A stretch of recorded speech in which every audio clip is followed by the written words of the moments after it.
আন্তর্জাতিক অঙ্গনের তাজা আপডেট সংবাদ। পুরো বিশ্বই যেন তৃতীয় বিশ্বযুদ্ধের মধ্যে ঢুকে যাচ্ছে, চারদিক থেকে যুদ্ধের দামামা বেজে যাচ্ছে।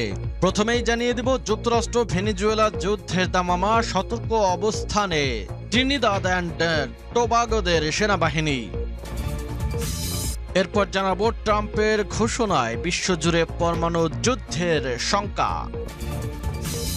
এদিকে যুদ্ধ ও শান্তির মধ্যে মরণ ফাঁদে পড়তে যাচ্ছে গাজা, বলছে কাতার। জানিয়ে দেব, চীনের সহায়তায় ক্ষেপণাস্ত্র কর্মসূচি জোরদার করছে ইরান, দাবি রিপোর্টে। এবং সর্বশেষ জানিয়ে দেব, ইরানের বিমানবন্দরে বিমান বিধ্বস্ত। এতক্ষণ শুনছিলেন সংবাদ শিরোনাম, এখন বিস্তারিত। অনুরোধ থাকবে ভিডিওটিতে একটি লাইক দিন, কমেন্টস করে জানিয়ে দিন আপনি কোন জেলা থেকে বা কোথা থেকে এই সংবাদটি শুনছেন। ট্রাম্পের ঘোষণায় বিশ্বজুড়ে পরমাণু যুদ্ধের সংখ্যা। যুক্তরাষ্ট্রের জাতীয় নিরাপত্তা নীতিতে বড় পরিবর্তনের ইঙ্গিত দিয়ে পারমাণবিক পরীক্ষা পুনরায় চালুর পরিকল্পনা ঘোষণা করেছেন দেশটির প্রেসিডেন্ট ডোনাল্ড ট্রাম্প। নিজের সামাজিক যোগাযোগ মাধ্যম ট্রুথ সোশ্যালে তিনি লিখেছেন, যেহেতু অন্যান্য দেশ তাদের নিজস্ব পারমাণবিক কর্মসূচি চালাচ্ছে, আমি যুদ্ধ বিভাগকে সমতার ভিত্তিতে পারমাণবিক অস্ত্র পরীক্ষা শুরু করার নির্দেশ দিয়েছি। ট্রাম্প আরও জানিয়েছেন, এই পরীক্ষাগুলো অবিলম্বে শুরু হবে। ট্রাম্পের ঘোষণার পরও হোয়াইট হাউস এ বিষয়ে কোনো আনুষ্ঠানিক মন্তব্য করেনি। ফলে স্পষ্ট নয় তিনি পারমাণবিক অস্ত্র বহন ব্যবস্থা যেমন ক্ষেপণাস্ত্র পরীক্ষা করতে চান নাকি বাস্তব বিস্ফোরণমূলক পারমাণবিক পরীক্ষা চালাতে চান। ট্রাম্প আরও বলেন, পরীক্ষার স্থানগুলো পরে ঘোষণা করা হবে। বিশেষজ্ঞরা মনে করছেন, এই ঘোষণা বিশ্বে চলমান পারমাণবিক অস্ত্র প্রতিযোগিতাকে আরও তীব্র করে তুলতে পারে। Carnegie endowment for international piece এর ফেলো জেমি ওয়াং বলেন, এটি একটি উদ্বেগজনক মুহূর্ত। যুক্তরাষ্ট্র, রাশিয়া ও চীন এমন এক পর্যায়ে প্রবেশ করছে যা সম্ভাব্য অস্ত্র প্রতিযোগিতার দিকে নিয়ে যেতে পারে। অন্যদিকে রুসি থিঙ্ক ট্যাঙ্কের সিনিয়র ফেলো দারিয়া দলঝিকোভা মনে করেন, ট্রাম্পের এই ঘোষণা বৃহত্তর প্রেক্ষাপটে সামান্য প্রভাব ফেললেও পারমাণবিক উত্তেজনার আগুনে নতুন জ্বালানি যোগ করবে। বিশ্লেষকরা সতর্ক করেছেন, ইউক্রেন যুদ্ধ, ইরান ইসরায়েল সংঘাত এবং চীন তাইওয়ান উত্তেজনা বিশ্বকে আগের যে কোনো সময়ের তুলনায় বেশি পারমাণবিক ঝুঁকির মুখে ফেলেছে। রাশিয়ার প্রেসিডেন্ট ভ্লাদিমির পুতিন একাধিকবার পারমাণবিক অস্ত্র ব্যবহারের হুমকি দিয়েছেন। অন্যদিকে ইরান ও ইসরায়েল, ভারত ও পাকিস্তানের মধ্যে সাম্প্রতিক সংঘর্ষ উদ্বেগ বাড়িয়েছে। যুক্তরাষ্ট্র ও রাশিয়ার মধ্যে বিদ্যমান পারমাণবিক অস্ত্র সীমিতকরণ চুক্তির মেয়াদ আগামী বছরের ফেব্রুয়ারিতে শেষ হতে যাচ্ছে। বিশ্লেষকদের মতে, ট্রাম্পের ঘোষণা সেই সময়টিকেই লক্ষ্য করে করা হয়েছে যখন আন্তর্জাতিক চুক্তিগুলোর ভবিষ্যৎ অনিশ্চিত।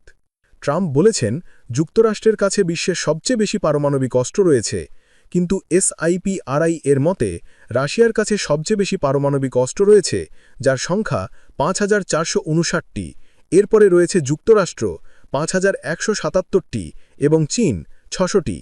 ওয়াশিংটনের আর্মস কন্ট্রোল অ্যাসোসিয়েশনের এক্সিকিউটিভ ডিরেক্টর ড্যারিল ক্যাম্পবেল বলেন, যুক্তরাষ্ট্রের পারমাণবিক অস্ত্র পুনরায় শুরু করা আন্তর্জাতিক নিরাপত্তার দিক থেকে একটি ঐতিহাসিক ভুল হবে। ইরানে বিমানবন্দরে বিমান বিধ্বস্ত। ইরানের তাবরিজ বিমানবন্দরে অবতরণের সময় নিয়ন্ত্রণ হারিয়ে একটি আল্ট্রালাইট বিমান বিধ্বস্ত হয়েছে। পাশের একটি ভবনের সঙ্গে ধাক্কা খেয়ে বিমানটি ব্যাপকভাবে ক্ষতিগ্রস্ত হয়েছে, তবে নিরাপদে বেঁচে গেছেন পাইলট। শনিবার ১ নভেম্বর এক প্রতিবেদনে এ খবর নিশ্চিত করেছে ইরানের আধা সামরিক সংবাদ সংস্থা মেহের। এদিন ভোরে এই দুর্ঘটনা ঘটে। মেহেরের প্রতিবেদনে বলা হয়, স্থানীয় একটি কোম্পানির আল্ট্রালাইট বিমান রানওয়ে ৩ অবতরণের সময় এই ঘটনা ঘটে। যুদ্ধ ও শান্তির মধ্যে মরণ ফাঁদে পড়তে যাচ্ছে গাজা। কাতারের প্রধানমন্ত্রীর উপদেষ্টা ও পররাষ্ট্র মন্ত্রণালয়ের মুখপাত্র মাজেদ আল আনসারি হুঁশিয়ারি দিয়ে বলেছেন, গাজা এমন এক মরণ ফাঁদে পড়ার ঝুঁকিতে আছে যেখানে যুদ্ধবিরতি কার্যকর থাকলেও থামছে না রক্তপাত। তিনি গাজায় আন্তর্জাতিক নিরাপত্তা বাহিনী মোতায়েনে দ্রুত অগ্রগতি সাধন এবং প্রশাসন গঠনের আহ্বান জানিয়েছেন, যাতে ইসরায়েলি সেনা পুরোপুরি সরিয়ে নেওয়ার পথ সুগম হয়।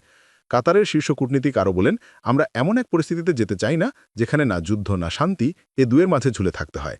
মঙ্গলবার গাজায় ইসরায়েলি বিমান হামলায় অন্তত ১০০ ফিলিস্তিনি নিহত হয়েছে, যাদের মধ্যে ৬৬ জন নারী ও শিশু। মার্কিন প্রেসিডেন্ট ডোনাল্ড ট্রাম্প যুদ্ধের সমাপ্তি ঘোষণা করার পর এটি ছিল গাজায় সবচেয়ে প্রাণঘাতী দিন। ইসরায়েল বলেছে, রাফা শহরে হামলায় তাদের এক সেনা নিহত হওয়ার ঘটনার প্রতিশোধ হিসাবে তারা এই হামলা চালিয়েছে। আনসারি দ্য গার্ডিয়ান পত্রিকাকে দেওয়া সাক্ষাৎকারে বলেন, আন্তর্জাতিক বাহিনী ও নতুন ফিলিস্তিনি প্রশাসন দ্রুত গঠিত না হলে বর্তমান যুদ্ধবিরতি স্থায়ী শান্তিতে রূপ নেবে না। আন্তর্জাতিক সম্প্রদায়ের এখনই সেখানে গিয়ে ক্ষতিগ্রস্ত মূল্যায়ন, পুনর্গঠন শুরু করা এবং শান্তিরক্ষার কাজ শুরু করা জরুরি। এটিই পুরো প্রক্রিয়াকে যুদ্ধ থেকে উত্তরণের দিকে নিয়ে যাবে বলেন তিনি। যুক্তরাষ্ট্র ভেনেজুয়েলা যুদ্ধের দামামা, সতর্ক অবস্থানে ত্রিনিদাদ অ্যান্ড টোবাগোর সেনাবাহিনী। যুক্তরাষ্ট্র ও ভেনেজুয়েলাকে ঘিরে উত্তেজনা এবং ক্যারিবীয় অঞ্চলে মার্কিন সামরিক তৎপরতা বাড়তে থাকায় ত্রিনিদাদ অ্যান্ড টোবাগো তাদের সেনাবাহিনীকে সর্বোচ্চ সতর্ক অবস্থানে রেখেছে। শুক্রবার দেশটি তাদের সব সদস্যকে তাৎক্ষণিকভাবে ঘাঁটিতে ফেরার নির্দেশ দেওয়া হয়েছে।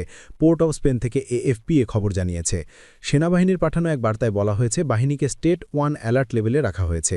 পুলিশ জানিয়েছে, পরবর্তী নির্দেশ না দেওয়া পর্যন্ত সব ছুটি বাতিল করা হলো।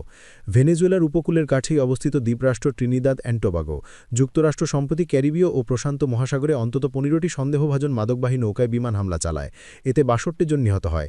ঘটনাস্থলে থাকা এএফপি সাংবাদিকরা জানান, এই ঘটনার পর পোর্ট অফ স্পেনে আতঙ্ক ছড়িয়ে পড়ে। স্থানীয়রা খাবার ও জ্বালানি কিনতে দোকানে ভিড় করেন।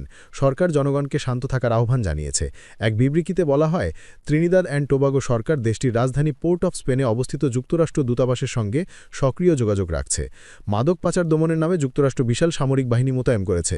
8টি মার্কিন নৌবাহিনীর জাহাজ ক্যারিবীয় অঞ্চলে পাঠানো হয়েছে। পুয়ের্তো রিকোয় মোতায়েন করা হয়েছে F-35 স্টেলস যুদ্ধবিমান। একটি বিমানবাহী রণতরী বহর পথে রয়েছে। এদিকে যুক্তরাষ্ট্রে মাদক চোরাকালান মামলায় অভিযুক্ত ভেনেজুয়েলার প্রেসিডেন্ট নিকোলাস মাদুরো অভিযোগ করেছেন, ওয়াশিংটন মাদক বিরোধী অভিযানকে অজুহাত বানিয়ে কাছে সরকার পরিবর্তনের চেষ্টা করছে। তাদের লক্ষ্য ভেনেজুয়েলার তেল দখল করা। তবে মার্কিন প্রেসিডেন্ট ডোনাল্ড ট্রাম্প শুক্রবার বলেছেন, ভেনেজুয়েলায় হামলার কোনো পরিকল্পনা তার নেই। এয়ারফোর্স ওয়ানে জনমত প্রশ্নের জবাবে ট্রাম্প বলেন, না, এমন কিছু বিবেচনায় নেই। যুক্তরাষ্ট্রের পররাষ্ট্রমন্ত্রী মার্কো রুবিও একই বার্তা দিয়েছেন। তিনি মায়ামি হেরাল্ডে প্রকাশিত একটি প্রতিবেদনকে ভিত্তিহীন বলে আখ্যা দেন। ওই প্রতিবেদনে বলা হয়েছিল, যুক্তরাষ্ট্র ভেনেজুয়েলায় হামলার প্রস্তুতি নিচ্ছে। চীনের সহায়তায় ক্ষেপণাস্ত্র কর্মসূচি জোরদার করছে ইরান, দাবি রিপোর্টে। ইউরোপীয় গোয়েন্দা মহলের তথ্যানুসারে জাতিসংঘের নিষেধাজ্ঞা পুনর্বহাল হওয়ার পরও ইরান তার ব্যালিস্টিক ক্ষেপণাস্ত্র কর্মসূচির অগ্রগতি ত্বরান্বিত করছে। সূত্রগুলো জানায়, নিষেধাজ্ঞা কার্যকর হওয়ার পরপরই চীন থেকে ইরানের এক বন্দরে ক্ষেপণাস্ত্র জ্বালানির মূল উপকরণের কয়েকটি চালান পৌঁছেছে। সিএনএনের এক প্রতিবেদনে দাবি করা হয়েছে, গত সেপ্টেম্বরের শেষ দিকে স্নেকব্যাক মেকানিজম কার্যকর হওয়ার পর থেকে চীন থেকে ইরানের বন্দর আব্বাসে সোডিয়াম পারক্লোরেটের বেশ কয়েকটি চালান এসে পৌঁছেছে। সোডিয়াম পারক্লোরেট হল সেই কঠিন জ্বালানি উৎপাদনের মূল কাঁচামাল, যা ইরানের মাঝারি পাল্লার প্রচলিত ক্ষেপণাস্ত্রকে শক্তি যোগায়। সূত্রগুলো বলছে, 29 সেপ্টেম্বর থেকে আসা এইসব চালানে প্রায় 2000 টন সোডিয়াম পারক্লোরেট রয়েছে। ইরান গত জুনে ইসরায়েলের সাথে 12 দিনের সংঘাতের পর তাদের হ্রাসপ্রাপ্ত ক্ষেপণাস্ত্রের মজুদ পুনর্গঠনের দৃঢ় প্রচেষ্টার অংশ হিসাবে চীনা সরবরাহকারীদের কাছ থেকে এই বিপুল পরিমাণ উপাদান কিনেছে।